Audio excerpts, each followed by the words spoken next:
permasalahan kita di dalam masa pandemi ini pasti otomatis angka partisipasi PAUD itu akan menurun drastis. Lalu kemudian pertanyaannya adalah bagaimana ya kontribusi kita sebagai perguruan tinggi atau misalnya di lembaga-lembaga pendidikan ya. Sekarang yang wisuda kan tidak hanya di perguruan tinggi ya, adik-adik TK juga suka wisuda gitu ya. Jadi apa kira-kira kontribusi kita agar partisipasi anak-anak kita itu biar tetap pada minimal kita mempertahankan di 40% tadi begitu ya. Karena kalau menurun itu sangat disayangkan begitu. Saya pikir itu juga harus menjadi perhatian kita bersama. Karena dalam kondisi ini saya pikir lembaga juga mungkin akan sulit juga ya bisa apa yang bisa dilakukan agar partisipasi semua baik orang tua dan anak-anak itu kita tetap positif begitu. Jadi apa yang harus kita lakukan dalam proses manajemen ini begitu. Jadi di sini mungkin disampaikan pendapat menurut Ibu Suharsini Arikunto bahwa manajemen pendidikan itu kan rangkaian kegiatan berupa proses bagaimana pengelolaan usaha kerjasama dalam sebuah komunitas manusia itu yang tergabung dalam konteks ini lembaga pendidikan untuk mencapai tujuan yang sudah ditetapkan begitu ya. Jadi tidak akan bicara teori banyak, tetapi substansinya adalah bagaimana fungsi manajemen mulai dari ini menurut Henry Fayol ya, ada planning, organizing, kemudian commanding, coordinating sampai controlling itu yang biasanya gitu ya dilakukan oleh lembaga dan yayasan saja. Misalnya sekarang tiba-tiba bisa nggak ya kalau misalnya lembaga itu hanya berdiri sendiri begitu. Mengapa? Karena misalnya dalam komponen ini dalam kondisi normal, misalnya kita melihat bagaimana standar nasional PAUD itu misalnya kan kita punya standar tingkat pencapaian anak, kemudian ada standar isi, proses, penilaian, pengelolaan dan lain-lain itu ketika dalam kondisi normal oke gitu ya bisa berjalan. Tetapi dengan kondisi pandemi ini kita harus berubah. Kenapa? Karena kalau dalam proses pengelolaan manajemen dalam kondisi normal itu misalnya guru itu kan langsung berinteraksi dengan anak-anak, dalam kondisi pandemi mau tidak mau, suka tidak suka, akhirnya lembaga guru itu harus melibatkan orang tua dalam proses pembelajaran anak. Nah itu saya pikir butuh paradigma baru ini untuk Bapak Ibu pengelola lembaga dan Bapak Ibu guru, karena bisa jadi yang biasanya kita berhadapan langsung dengan anak-anak sekarang berhadapan langsung dengan guru dan pengalaman dengan orang tua gitu ya. Dan pengalaman saya itu lebih sulit loh mendidik orang tua dibanding mendidik anak-anak gitu ya. Jadi kalau anak-anak itu kita kasih motivasi sedikit langsung bisa asik gitu ya, tapi guru udah diundang sekali kadang orang tua nggak dateng gitu ya. Jadi itu tantangannya lebih besar ya Bapak Ibu guru gitu loh sih. Mungkin Mbak Aziza juga senyum-senyum, oh betul juga ya gitu ya. Karena biasanya kita melakukan pedagogi tiba-tiba harus melakukan andragogi gitu kan, itu juga bukan hal yang mudah. Jadi hal pertama yang harus kita lakukan adalah merubah paradigma berpikir kita yang sekarang kondisinya kan belum normal begitu, sehingga bagaimana kemudian kuncinya bagaimana di sini kan ya kadang online kelas juga memang akhirnya yang sibuk yang saya rasakan orang tua gitu ya. Hari ini PR-nya apa, besok APR ini gitu ya. Padahal kami misalnya bekerja dari pagi sampai sore, mau video call juga sulit gitu ya. Jadi saya mau banyak menemukan meme-meme lucu ketika dalam kondisi pandemi, bagaimana kemudian orang tua gitu ya ketika lockdown gitu ya.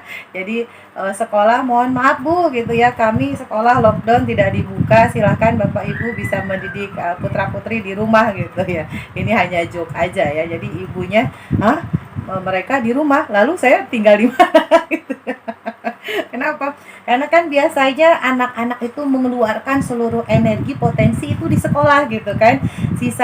Sisa energi itu baru dibawa ke rumah. Jadi biasanya anak-anak loncat-loncat, lari-lari gitu ya di sekolah, tiba-tiba sekolah tutup, sekarang posisinya di Roma gitu ya. Dan itu kan bukan hal yang mudah loh untuk orang tua gitu ya. Jadi bingung malah orang tuanya, lalu saya tinggal di mana gitu ya. Kemudian misalnya ini waktu di awal-awal ya misalnya, jadi untuk ibu-ibu bekerja ya, hari pertama masih bagus ya, hari kelima udah kacau beliau lah ya. Kemudian misalnya di sini kata orang tua, kami butuh bantuan dengan anak-anak saya, bagaimana caranya biar anak-anak itu lebih penurut gitu ya ke orang tua. Karena kan bukan rahasia umum kalau adik-adik kita itu, Ananda itu lebih nurut loh sama bapak ibu guru ketimbang sama ayah bundanya gitu ya. Kata bu gurunya, loh kok jadi begitu ya, kata bu gurunya. Biasanya kalau di kelas imut, duduk loh gitu ya, malah tanya balik sama bu gurunya, apa yang sudah Anda lakukan gitu ya ke orang tua gitu ya. Sehingga anak-anak gak mau mendengar gitu, karena biasanya kalau sama bapak ibu guru kan duduk manis gitu ya. Jadi itu beberapa situasi yang dihadapi oleh para orang tua begitu. Sehingga apa yang harus dilakukan oleh lembaga tadi saya sampaikan adalah bagaimana kemudian kita merubah paradigma, bagaimana kita mengkonekkan antara guru, orang tua, kemudian anak gitu kan. Sekarang memang tujuan utamanya anak, tetapi kita tidak bisa lewati sasaran antaranya, yaitu orang tua begitu. Mohon maaf saya lari-lari ya, karena waktunya hanya 20 menit. Nah, kuncinya apa? Begitu, ada di parents involvement ya, ada komunikasi, ada kolaborasi, ada kooperasi, dan konsistensi ini menjadi sangat penting ketika lembaga melakukan proses manajemen yang biasanya itu dikelola dengan kewenangan dan dalam tanda petik misalnya kepentingan lembaga, sekarang harus melibatkan orang tua kan, mulai dari standar prosesnya gitu, yang biasanya sekolah kan yang menentukan jadwal ini. Sekarang kalau hanya sekolah saja yang menentukan jadwal, tentu tidak bisa. Kenapa? Karena kita harus mengkomunikasikan dengan orang tua. Bahkan ketika kami melakukan kemarin pengabdian pelatihan program parenting, itu ada justru yang dibalik Bapak Ibu sekolahnya. Hari efektif Bapak Ibu kerja, sekolah libur, Jumat Sabtu Minggu ketika orang tuanya di rumah malah masuk gitu. Saking bagaimana lembaga itu ingin memfasilitasi anandanya untuk tetap bisa ketemu dengan Bapak Ibu guru gitu. Karena kalau untuk anak-anak kelompok bermain itu kan juga bukan hal yang mudah ya.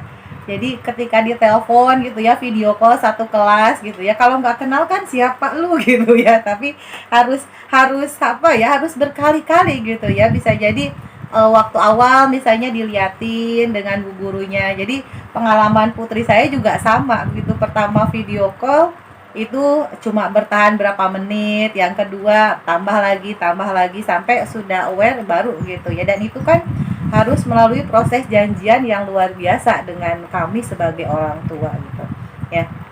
Jadi bagaimana kemudian pelibatan orang tua dalam seluruh rangkaian manajemen persekolahan itu menjadi tidak terhindarkan, mulai dari medianya kan gitu ya. Jadi bagaimana misalnya sekolah juga bisa memfasilitasi para orang tua, misalnya selama 1 bulan biasanya sekolah menyediakan berbagai macam media setengah jadi gitu, sehingga ketika ada penugasan dari sekolah, dari bapak ibu guru, orang tua tidak harus belanja dari awal ya, harus beli spidol, harus beli lem gitu ya, harus beli macam-macam, tetapi sudah disediakan oleh sekolah. Dan itu saya pikir sangat memudahkan para orang tua begitu ya.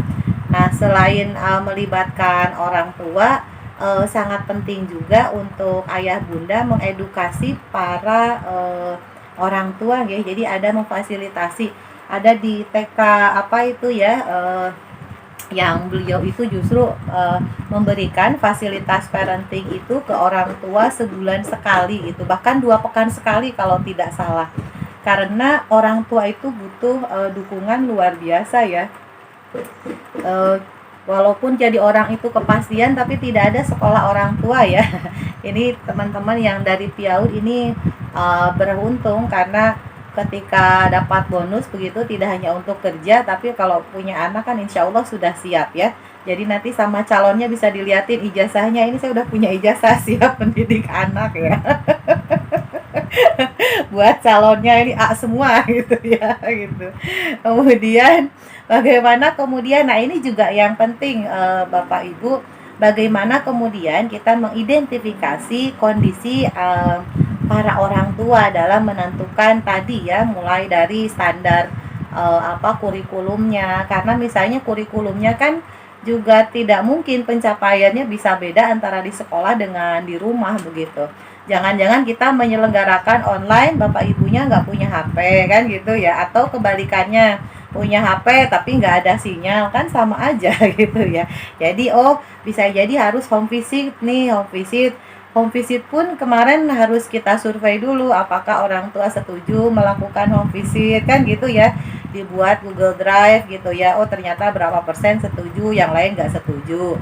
Yang setuju kira-kira berada di titik mana. Ini yang saya bilang tadi, sampaikan kolaborasi antara sekolah dengan orang tua. Jadi semua proses itu akhirnya mau tidak mau lembaga itu harus mulai sering melibatkan orang tua berkomunikasi agar partisipasinya itu tetap tinggi begitu ya.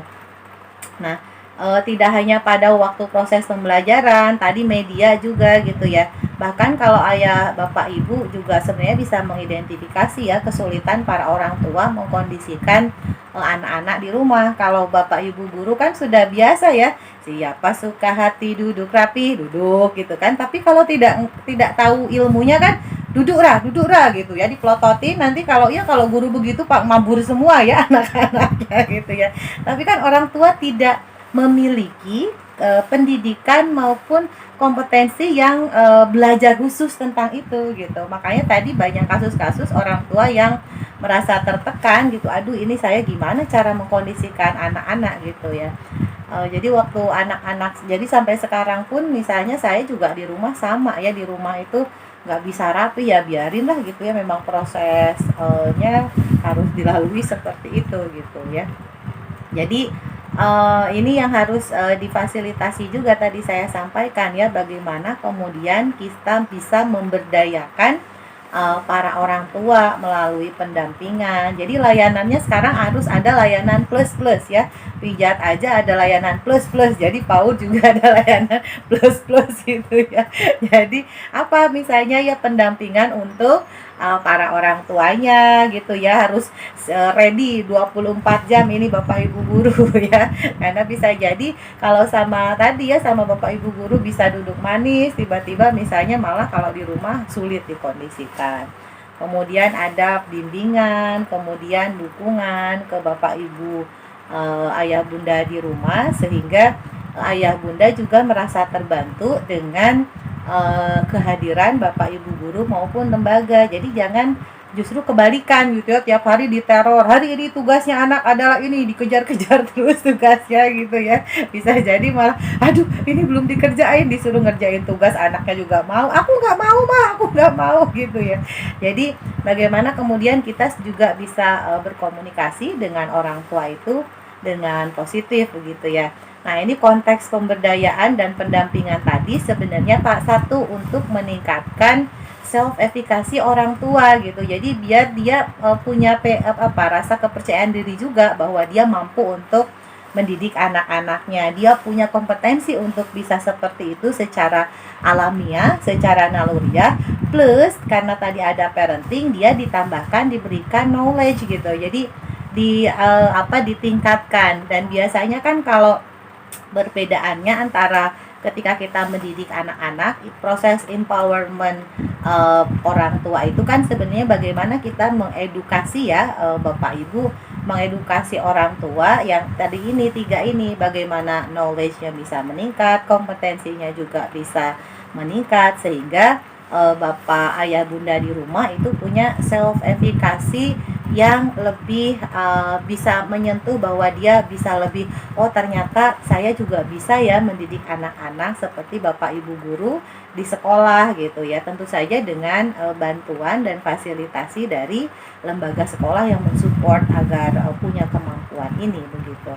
Nah, di sini ini tantangan besar untuk Bapak Ibu guru adalah bisa jadi preparasi persiapan pembelajarannya bisa lebih lama ya. Kenapa? Karena kan sekarang Bapak Ibu, mohon maaf loh Bapak Ibu guru, sekarang berlomba dengan media yang ada di gadget ya Bapak Ibu ya.